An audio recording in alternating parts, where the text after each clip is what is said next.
It's time for Taking Care of Business on Midlands 103. With thanks to the local enterprise offices of Leash, Offaly and Westmeath. Find us on localenterprise.ie and let's talk business. Hello and welcome to this week's episode of Taking Care of Business. I'm Ronan Berry, this is Midlands 103, and coming up over the next hour, a €20 million investment, 50 new jobs created already, and a fresh approach to business energy costs. Darren Buckley from SunArc Solar Systems will explain why solar could become a far more realistic option for Midlands businesses. Also, the central bank have teased that inflation, in the right circumstances, could actually hit 5% in 2027. What impact would that have on you as an employee or as a business owner? Because it can quite swiftly reduce the value of your wages, your savings, and even your future retirement income. We'll have a look at what business owners should be doing with Shane Tobin from True Wealth a little bit later in the show. And actually, we'll also touch on the fact that it was announced this week that there's some changes coming there to the statutory retirement age and some implications around that. Again, Shane will look at that from the point of view of the business owner or somebody who is looking at that time they might retire. But this evening on the show too, we're going to really celebrate because there has been yet again some phenomenal Midlands success at the National Enterprise Awards. Very shortly you'll hear about a business that's gone from working with theme parks and zoos to museums and visitor attractions because it's transforming how visitors receive and share their memories of their days out. It's called Photo Experience, and founder Dean Kelly will be here to explain how they do all that, how the business is developing, what their growth plans are, and also talk about recently picking up a major award at the National Enterprise Awards. If you want to be part of this evening's conversation, you can get me here in the studio on text or WhatsApp by 083 3010 103. That, of course, is powered by Lamb Brothers Toyota on the Arden Road in Tullamore. But as I say, we're going to celebrate this evening, and we're going to begin with a major celebration. And lots of the headlines were the sweet smell of success, because that business that you know very well from Taking Care of Business, the Sugar Plum Sweetery, founded in Mullingar in 2022 by Denise Buckley and David Quirk, right beside their sister business, Wholesome Kitchen. It started off from humble beginnings, but Denise had a dream. She had a vision to create her own Willy Wonka-style chocolate factory in Mullingar. Well, we can safely say they've done that, and more, and more, and more. And the story just seems to keep going, because on Thursday night last year, they were crowned the overall winners at the National Enterprise Awards in the Mansion House in Dublin. Denise, I don't think I can give you much more of a better introduction than that. Congratulations. Thank you so much. We're absolutely delighted with the win. How has it been since Thursday night? Because it's the biggest national honour a business that's a client of a local enterprise office can possibly win. Absolutely. It's just been crazy nuts. It's kind of like a TV show or something that you're on when you win, and then you're whisked off for loads of interviews and photos, because like you go from not winning and then kind of going, oh, I don't think we're going to win because there's so many amazing businesses, and then when you win you just can't quite believe it as well, and it just is like a whirlwind of kind of celebrations from them as well. Absolutely. Well earned and thoroughly deserved too. And for anybody that doesn't know, I mean, you create your own chocolate and confectionery creations there in the store, in the factory in Mullingar. The story though has really taken legs over the last couple of years with a presence in Kildare Village and some retail units either opening or set to open very shortly around the country too. Yeah, so we obviously have our chocolate factory in Mullingar, and that's our first shop and destination. We're also in Kildare Village, and lots of wholesalers like Avoca, Brian Thomas and Arnott's and Kilkenny Design alongside with other ones. And then we're due to open 2 more stores this side of the year as well. And that's our focus. And then our long-term focus is to get 10 stores that are Sugar Plum stores, physical stores in Ireland as well over that time period. And this kind of emerged following the win last Thursday night. And again, anyone who knows yourself and David, probably not surprised, but I think everyone's always impressed by the scale of the ambition, because this only started in 2022 and really was almost like just a vision and a pipe dream he had. I mean, how you've turned it into the business it is absolutely phenomenal. But a couple of key standout things. I think you're always commended for your agility and your ability to create stuff like really overnight almost. And the Dubai chocolate there a couple of years ago was a great example of that. And things like that have really helped propel the business to where it is now. Absolutely. I think you just have to keep reinventing yourself. And a quote that lots of business people talk about is like, you have to be able to stay in the business long enough to have the success. So I think that's really important, because you can go through the hard times and kind of issues in terms of like inflation and like chocolate prices, which were crazy last year as well. But if you can just stay in it long enough, then to just try and keep trying as much as you can, and something will stick and flip, and then it just really just flips the business essentially to make it massively successful. And I think that's what we've done. So we had hard times at the start, and then we were able to kind of flip it around. And I think, like you said, it is just, you have to just be constantly changing and pivoting as well, not afraid of change, because that's just going to hold you back. And if something's not hitting the spot, it can still be hitting the spot, but unfortunately it's very hard to have a small business. You kind of have to have a medium or a large business, I think, to survive, because the overheads are just so high. It's the only way to survive, I think. And you went very public, particularly from Wholesome Kitchen there during COVID, in just showing what it was like to run a business, given the increased cost of doing business, particularly around labour costs, and they've continued to rise. And we've covered this on the show with many people. It pretty much comes up every week. So within that, when it comes to making a big decision, like when the Dubai chocolate craze took off and you really just grabbed hold of it, and you were on with me speaking about knocking walls and bringing in new machinery, when it comes to actually taking a risk or making a decision like that, what's your process like? Is it really well thought out, or is it just a key part of being an entrepreneur that you just see an opportunity and grab it and go at it guns blazing? Well, I think for me, I think it's great to have a partner in crime. So with my husband in the business, he's the one who can see things clearly, and he makes a decision, and then it takes me a while to come around to it. So I really have to think it and overthink it and make sure that's actually definitely a viable decision, whereas he has a great gut and instinct for that as well. But I think as the business grows as well, like, you have to be brave and make brave decisions, because what's that saying? Fortune favours the brave. I do think there's a level of that, because I think we had such a massive opportunity last year with so many people understanding and knowing our brand. We had to drive and push the business as much as we can, and that's why we're opening stores this year, looking for obviously investment to get those stores opened, just because you have to just keep going when the momentum and people have brand awareness, because you can leave it too long, and if you're not ready to kind of move and just keep pushing, you might lose that momentum. It might go again, and then you have to start all over. So I think it's just really important that you have to just keep going. It's like business. There's never a stop or a pause. You have to just keep going, still put as much resources and time and effort into it to keep going. Absolutely. And as you look at scaling the business to those levels, it obviously changes your approach to it, does it? And even how you manage it then, because, it's a big business all of a sudden to really try to take control and be in the driving seat, because you're right there as well in that creative process and in creating the new sweets, the new chocolate bars that are coming out too. So is that something you see as a challenge in balancing all that as you move ahead?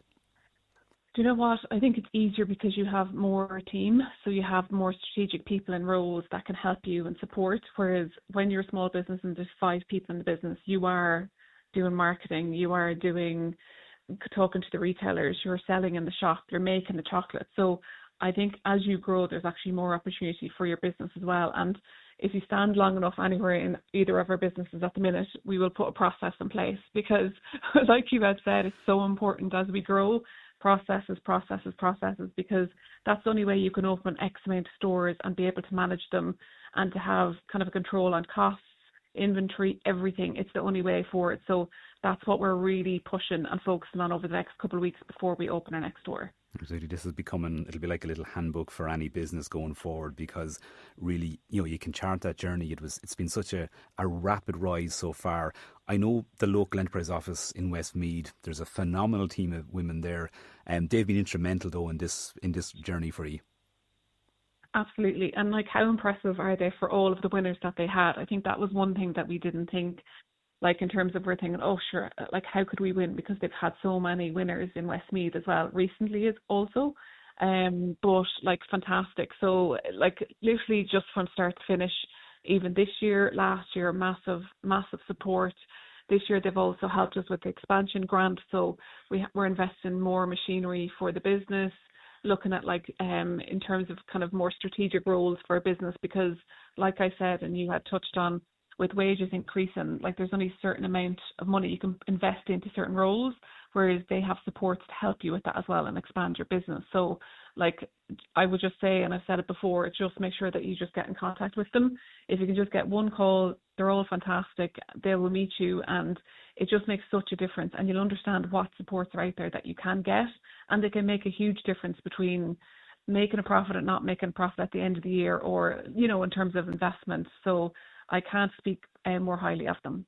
That sounds like, you know, there's a new phase coming for yourselves too. You mentioned about maybe bringing some investment into the business as it grows, as it scales. Undoubtedly, is there an eye on the overseas market as well? Absolutely. I think like that's definitely a no-brainer. We've done lots of traveling as well in between just kind of like the business taking off, and we see, I feel, and so does David, that there is nobody like us out there. So like there's massive markets in Europe and all that stuff. So that's definitely part of the next 3-year plan as well, to just get us exporting as quickly as possible. And, you know, you might even take half a day off at some point in that 3 years and just relax for a morning maybe, and then get straight back into it, because it sounds like there's about 10 of you. You must have cloned yourselves, because it's been fantastic. But listen, Denise, congratulations again to yourself and to David, and the National Enterprise Award. It's a biggie, and again, you're up there with some very, very prestigious and illustrious winners, and congratulations to you. And I'm just looking forward to seeing what the next big announcement from Sugar Plum Sweetery is. Absolutely, and just a big thank you to our team, because there's lots of team that have been there from the very start, that have gone through the craziness and long hours and making chocolate at all hours of the night, and it really is a testament to them as well, because we wouldn't have been able to grow at the pace and the speed without them as well. So massive well done to them as well. Brilliant. And of course, again, I think if you do something you love, though, it probably doesn't feel like work, and I think that could be the case in point here. Denise, thank you so much for that. Enjoy the celebrations, keep celebrating, and we'll catch up again soon.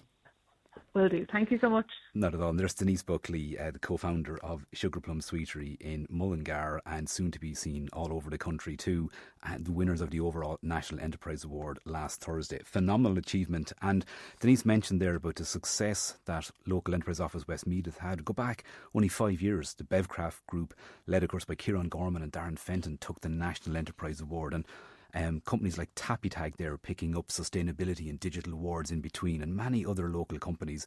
We'll have another local company that won an award on in about 15 minutes time, but before that, a new approach to solar for your business. Did you ever consider solar as a service? Taking care of business with thanks to the local enterprise offices of Laois, Offaly and Westmeath. Find us on localenterprise.ie and let's talk business. What a great story the Sugar Plum Sweetery is. Thanks to Denise Buckley there for that. Dean Kelly, another winner at the National Enterprise Awards, is out in the, I'm going to say the cold room, it's probably not the right word, but we have him in an air-conned room anyway to keep him cool. He'll be here in about 10-15 minutes time to talk about his business and about their recent award.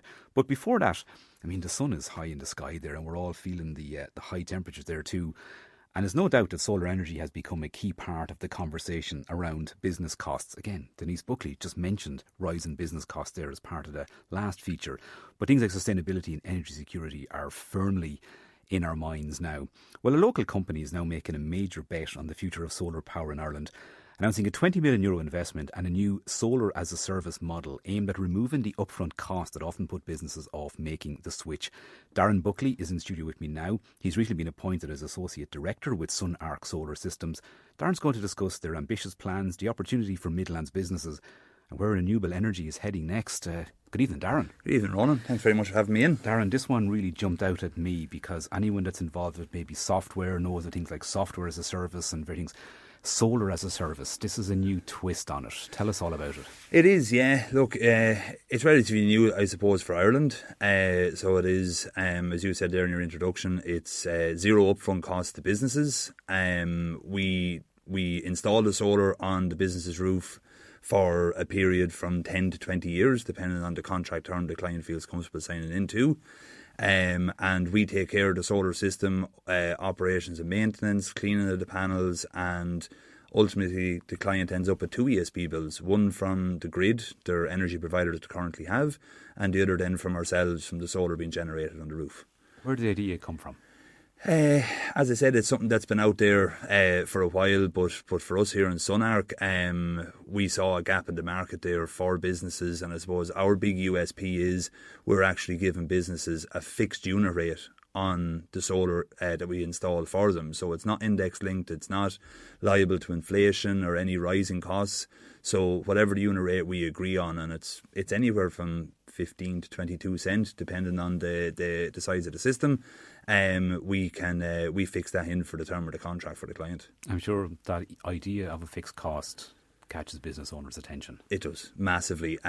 Like I was only speaking to a client there today, this evening before I came in, and as I said to them, like if an energy provider will just say the likes of Electric Ireland walked into the business and said, we can fix 40% of your energy costs for the next 10 to 15 years at 20 to 40% less than you're currently paying, the business would bite their hand off. So that's ultimately what you're doing with solar, while you're taking your Scope 2 box and your ESG targets then are being affected as well. Because I'm sure lots of either existing clients or potential clients were probably used to hedging their bets when it came to electricity prices, but when you have the disruption like in the Middle East and the ongoing conflict in Iran, and will there be a solution, will there not, what's it going to look like, how long will it last, people were looking at that kind of endpoint when those early hedges all run out and then the energy maybe goes through the roof. So this is offering people an opportunity to try and really get ahead of that and basically eliminate that risk then. Exactly, yeah. It's given, like if we see what's happening even with Ukraine, what's happening over there with the gas fields, and we only saw there in the last week or two where energy companies are announcing 7 to 12% price increases on domestic homeowners. And I suppose just to say it there as well, we do domestic, commercial and agricultural as well. So for the solar as a service model, it's generally aimed at commercial businesses, so it is. And the type of business, scale, size, shape, any kind of any business criteria? At all? No, nothing at all. And I suppose one big thing again with ourselves is we can design the contract and the billing around the client themselves. So most solar as a service offerings you see out there are you pay for the solar generated. You don't necessarily, you mightn't use all the solar that has been generated in-house. So we actually can design and bespoke it around consumption. So if the client, we will only bill the client for whatever they actually consume from the solar system. Any spillage to the grid, any overproduction, we look after that and we find a partner to buy that excess off the solar then. Is there anybody in manufacturing or any in high energy usage too that would certainly whet their appetite as well? How does it work overall then? You mentioned there's a fairly quick return of investment, but the panels, are they the same panels that you maintain, or is there a point where you switch out those panels? But that's done by SunArc as opposed to the company, am I correct? Yes, exactly. So on a solar as a service offering or a CapEx offering, either or, the panels we use come with a 30-year output guarantee above 87.4%. On a CapEx solution, after the warranty period of your inverters, which are the brains or the engine of your solar solution, they generally last anywhere from 15 to 18 years. They typically come with a 10-year, but you can extend the warranty to a 15-year warranty on them if you want. That's really the most costly part on a CapEx. But on a solar as a service, we'll actually, when the contract is finished on a solar as a service, we'll replace those inverters free of charge and then hand the system back over to the client. So on a typical 15-year contract, the client will get another 15 years left on the warranty of the panels, with brand new inverters with 15-year warranty on those inverters as well. So it sounds like an attractive package for people too. The business itself, you're relatively new in it. You can see you've had a long-standing career in this sector already. Tell us more about SunArc Solar Systems, though, because there's quite an interesting story behind it. There is, yeah. So Pat and Billy Thompson are the owners of SunArc Solar Systems. So the company was set up 5 years ago, and Pat is an electrician and electrical engineer, and Billy is a qualified carpenter and builder. So the two guys again saw a gap in the market and went out and started subbing into companies, so installing for other companies, and grew the company from there ultimately to what it is today. We have, as of yesterday, we have now 50 employees. So when we announced our €20 million investment there in February, we were targeting to employ 50 people by the end of the year. We've already employed 50, and our target now is probably 80 by the end of the year now, the way things are going. Where are you finding them? I know you probably can't tell me, but that's huge job creation, and that's rapid progress. It is. And like we had a call there this evening at 6 o'clock there between myself, Billy and Pat, and we were just saying like it's it's staff retention, and then people within the trade or within the industry, they talk to each other. Ireland's such a small place. People be talking to each other, and we try and have a workplace that staff members are happy in. Like, we've the girls in the office, I didn't realise this until today, but Billy buys the girls pizzas and coffees and cookies. I may start looking for that here in Tullamore. Yeah, it kind of starts to sound like Darren is going to start buying those pizzas and coffees as well. No, I say it's a really interesting approach to it, and crucially, like this. For SunArc as well, this is all their own money that's invested in this too. So like it pretty much is a family company, and that sounds like something you want to continue. It is. Look, I've relatively new to the company. As I said, like, I'm working with the guys for the last 5 years, and it was a hugely attractive move for me to move to the guys. But you know, there's two to three decision makers in the company now, and it's our money that we're spending. You know. So it is. So that's why we're not picking and choosing what businesses we work with. We obviously will do credit checks and that because we are billing them, but we're open to working with all industries and all businesses out there. What's the one thing or even two things that hold a business owner back from actually exploring solar properly? Generally, it's the fear of the unknown is what I'm seeing. Even though if you drive the length and breadth of Ireland now, nearly every second or third house has black panels on the roof, and businesses are the same, but it's the fear of the unknown. There's no massive push for businesses up until the last couple of years when energy prices kind of spiraled out of control.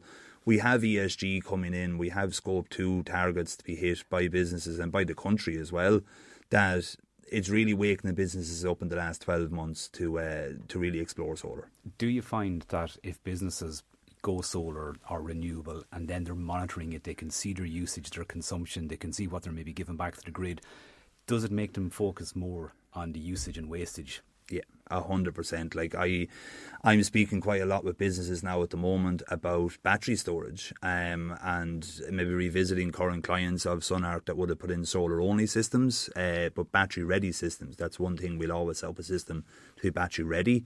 And businesses are looking for more self-consumption, where they might have been consuming maybe 50-60% of their solar system, but by adding batteries, they're maybe up around 80 to 85% self-consumption, you know. So, but yeah, once people put in solar, let it be domestic or commercial, you will find yourself stuck to the app looking to see what you're generating and what you're using. I have many friends who seem to want, it's like, I think it's the new version of holiday photographs, you know, look at my solar panels. Yeah. Darren, how can people find out more about SunArc Solar? So they can visit our website, www.sunarcsolarsystems.ie. They'll find us on all socials, so Instagram, LinkedIn, Facebook, Twitter, or X now, apologies. And look, we'll be opening hopefully an office here in Tullamore late in the summer, early autumn. And we're looking forward to working with more and more local businesses. Which translates as next week, by the way. You've taken on those nearly 50 and almost 80 people already. Darren Buckley, thank you so much for coming in this evening. And I'd say undoubtedly plenty of emails coming to that inbox tomorrow as well. Thanks, Darren. Fingers crossed. Thanks for a look at that as well. Time for a quick break. After that, you're going to meet another National Enterprise Award winner, this time with a business based in Tullamore, County Offaly. Taking care of business with thanks to the local enterprise offices of Laois, Offaly and Westmeath. Find us on localenterprise.ie and let's talk business.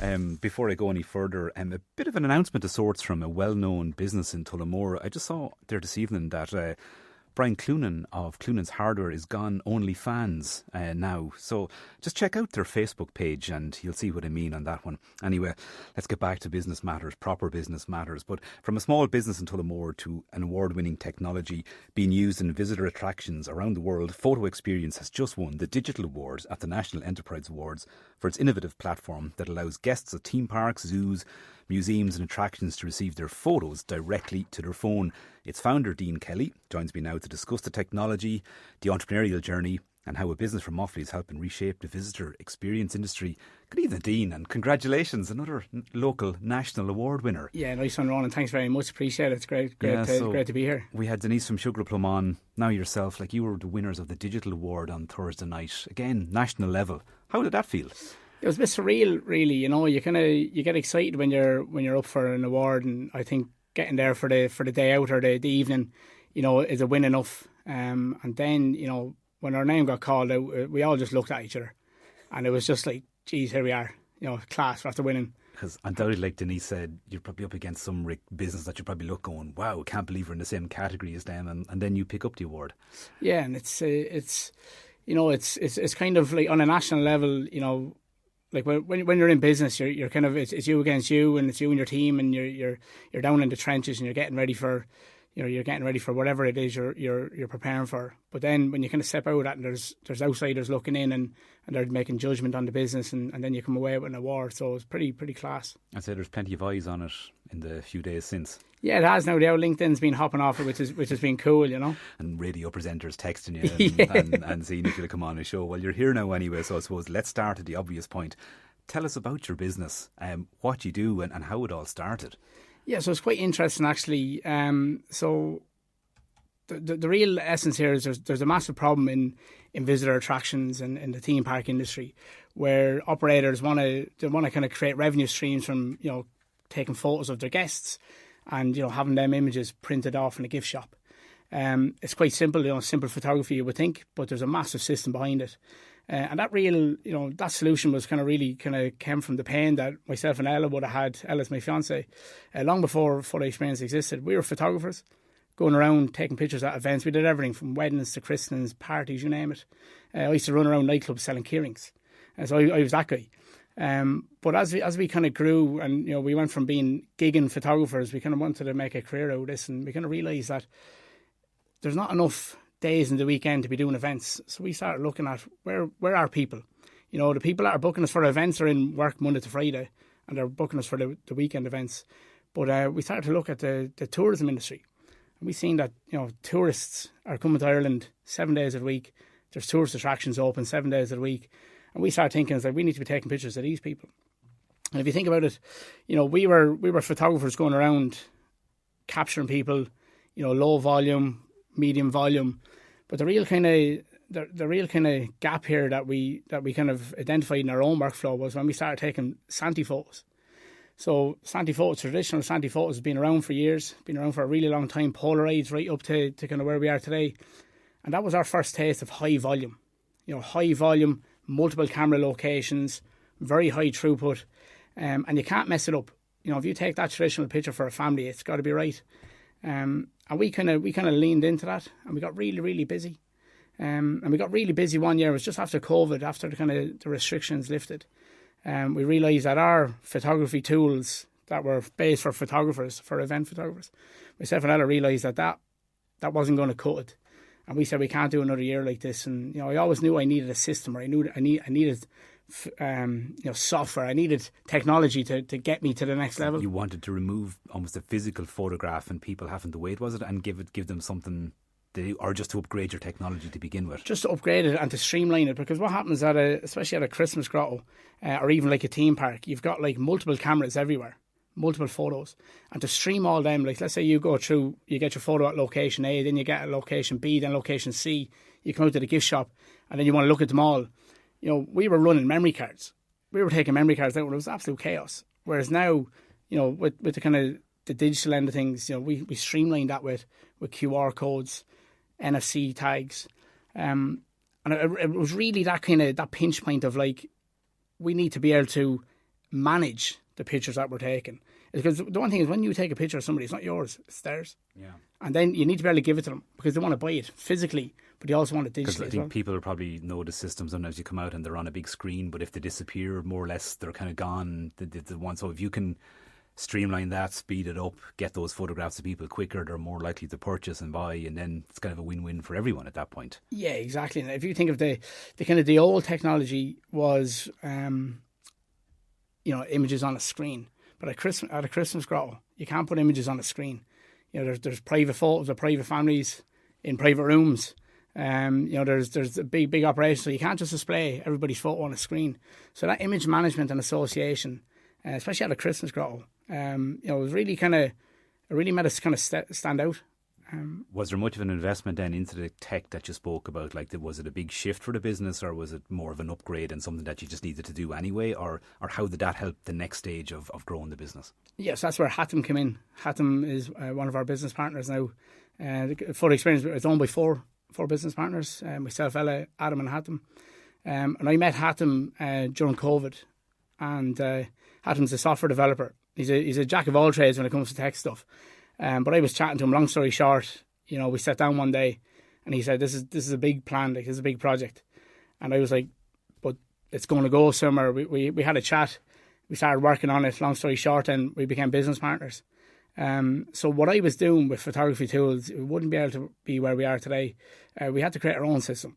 It was basically the pains I had, the pains Ella had, on site as a photographer, trying to manage these images, trying to sell them quickly, trying to upload them to the internet so we could give people digital images.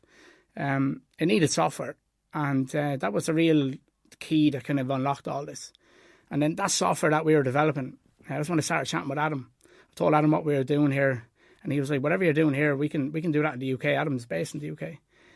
We were developing software. This is in Dangan. I lived in Dangan.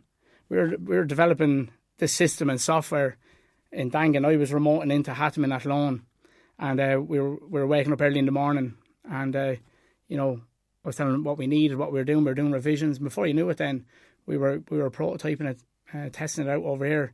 And now we're trading in Ireland and England with that software. Loads of revisions on it, to be fair. Yeah, and that sounds very simple, but software can be one of the most complex things you'll ever meddle with. Yeah. Clearly, good team. Yeah, absolutely. It's an absolute beast, software is. And what I've learnt, and this is fundamental, I thought I knew I needed software, but the reality is what I needed. When I got a software developer, I needed to be able to communicate with a software developer the way that they could understand me and where we were going with this and the pains from a different angle, and I think that's why me and Hatton really gelled well together, because I could understand him. He was kind of, without him realising, he was teaching me how to speak to him, because he was thinking code, I was thinking solutions, but then the nuts and bolts of this is problems, and you need to look at all the problems. And if you envision that you're going to develop something now to fix a problem here, you need to be able to think of the problem you're going to create next. Yeah. But you also have to be mindful of the customer's problem that you're trying to solve initially, or you could get completely misled by it. It's clearly going well. Just give us examples of some of the customer or some of the clients and venues that you now have your systems operating in. Yeah, so I kind of mentioned Christmas grottos. We work with a lot of the country's top Christmas grottos. We work with Lugwoods, Causey Farm, Elftown. And that's kind of Christmas, very seasonal, but it's very high volume, very impacting. It's massive. But we've other clients like Belfast Zoo up in Northern Ireland, Cliffs of Moher down in County Clare, World of Illusion up in the city centre. We've two more clients that we're kind of launching this week, Celtic Nights this coming weekend, Dream Point Experience up in the Point Depot in Dublin next week. Creely's Theme Park over in the UK. There's loads of sites that we're working with, and it's a vast range of stuff between visitor attraction, museums like the Irish Whiskey Museum, the Irish Rock and Roll Museum. We've a big client base. Yeah, I'm just thinking if you're to even add up the numbers of tourists through those venues that you've listed there on a yearly basis, it's phenomenal. You can see, you said at the start you were looking for the kind of high volume output through it as well. What does it mean for you as a business then? I mean, not just winning the award, but what's next in the line for you? Like, how do you see this scaling or developing even further?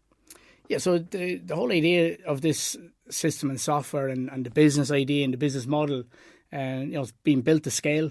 The idea of trying to solve our photography problems. The whole idea was that we couldn't be in multiple places at once as a normal photographer running SD cards. So if you look at the grand scheme of things, this system being built to roll out across Ireland, roll out across the UK, and we're being very aggressive with our business development and our kind of our client onboarding. But after that, then this system can be rolled out across Europe, across the Middle East, across Americas. It can go anywhere.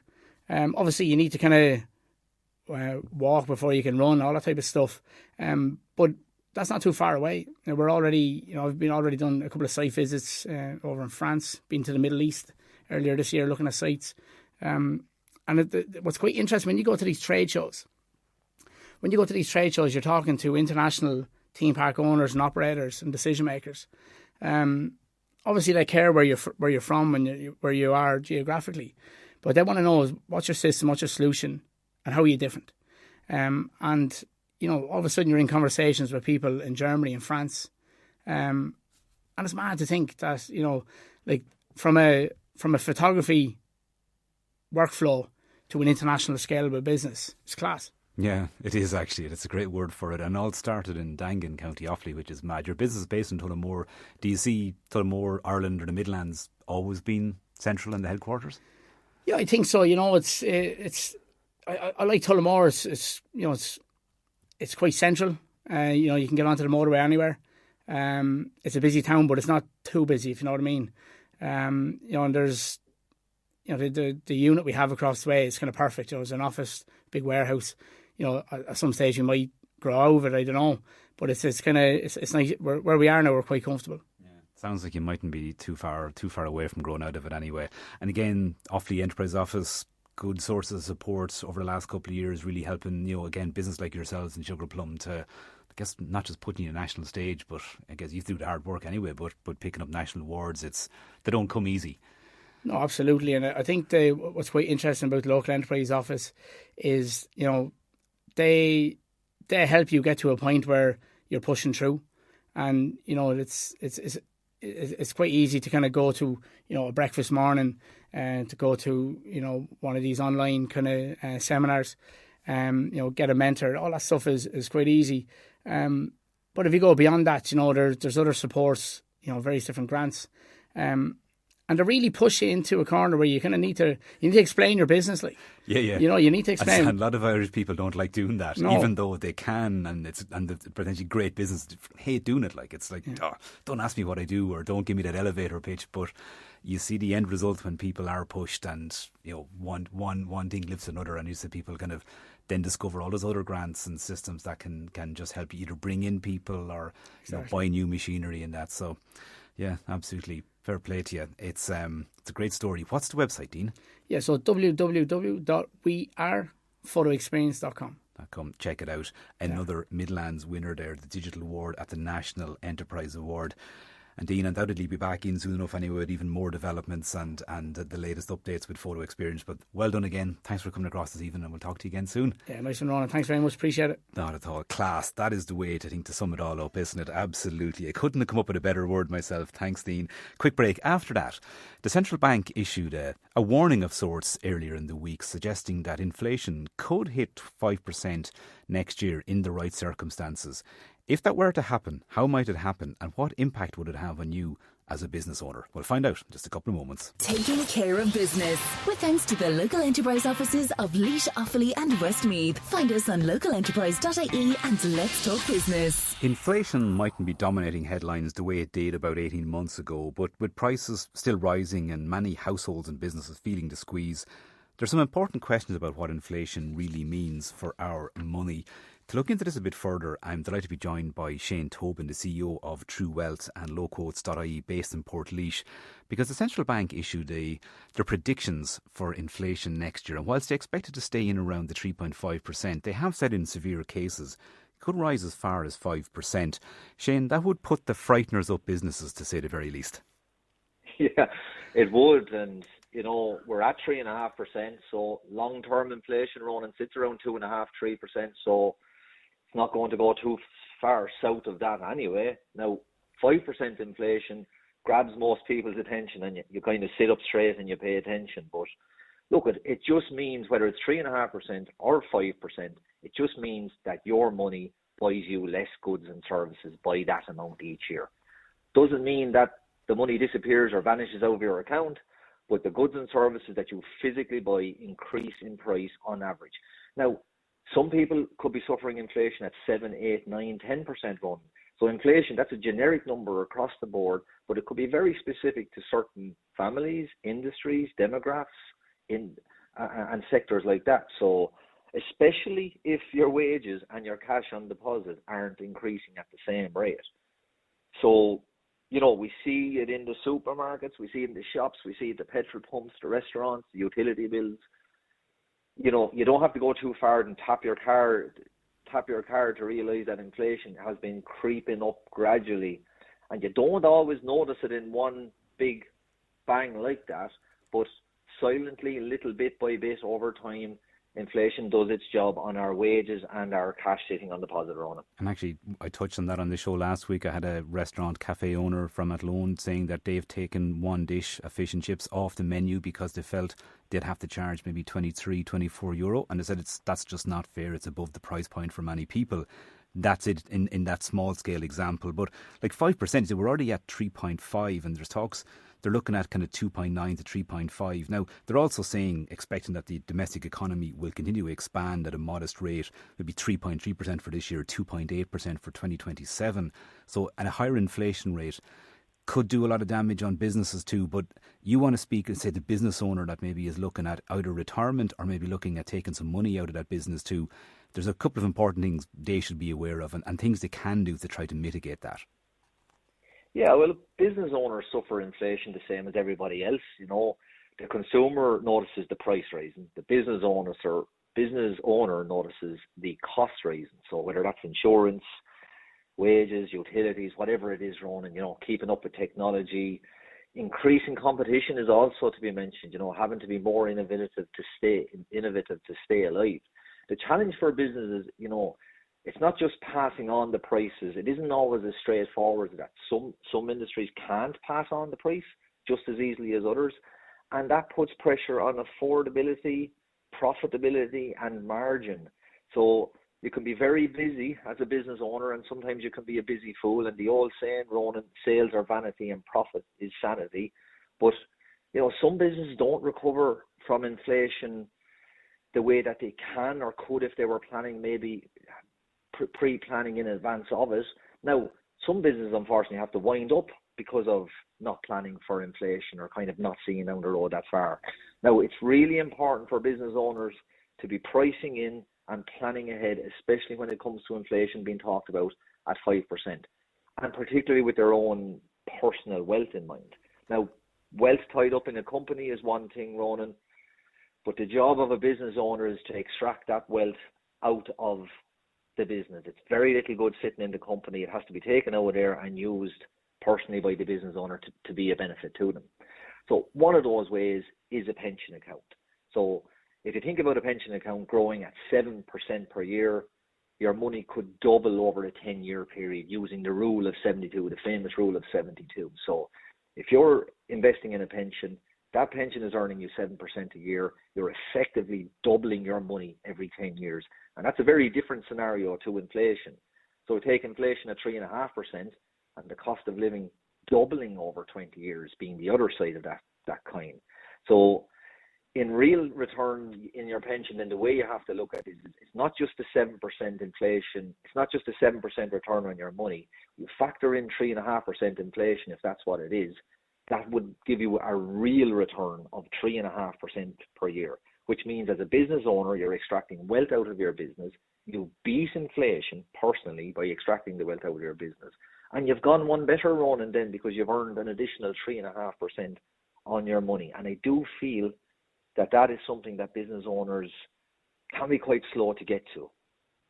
And an important one, because there's very few business owners aren't thinking at some stage of how they can extract wealth from a business, but maybe not knowing the tools and how to go about it is a key part.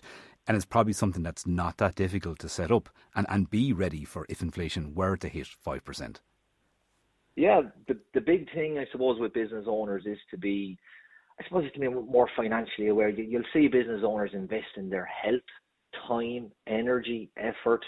They'll put their body and brain on the line, Ronan, to build their business. So passionate. I'm a business owner myself and I do the very same thing. But when you put a financial planning game beside that, with consideration for inflation being talked about at 5% in a severe scenario next year, then I think a business owner really has to look at what is the net real return out of that business into themselves personally. And that alongside a great business is extremely powerful because, as I say, at the end of the day, all the money tied up in a business, all the assets tied up in the business, but personally, not have extracted that wealth in an efficient, a tax efficient way using the proper structures. But it all goes back to advice. It goes back to education, understanding.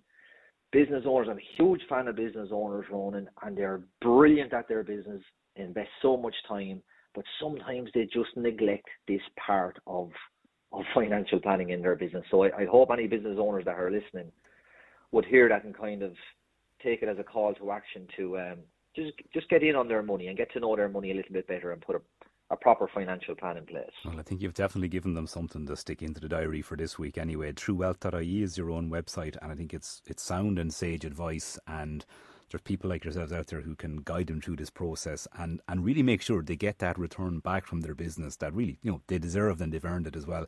Shane, it's really interesting. Of course, the great thing is if inflation doesn't hit 5%, then the benefits are even greater and you're building up a bit of a nest egg or a bit of a fund to counteract any future rises too. But no, really timely. Shane Tobin, thanks so much for that this evening.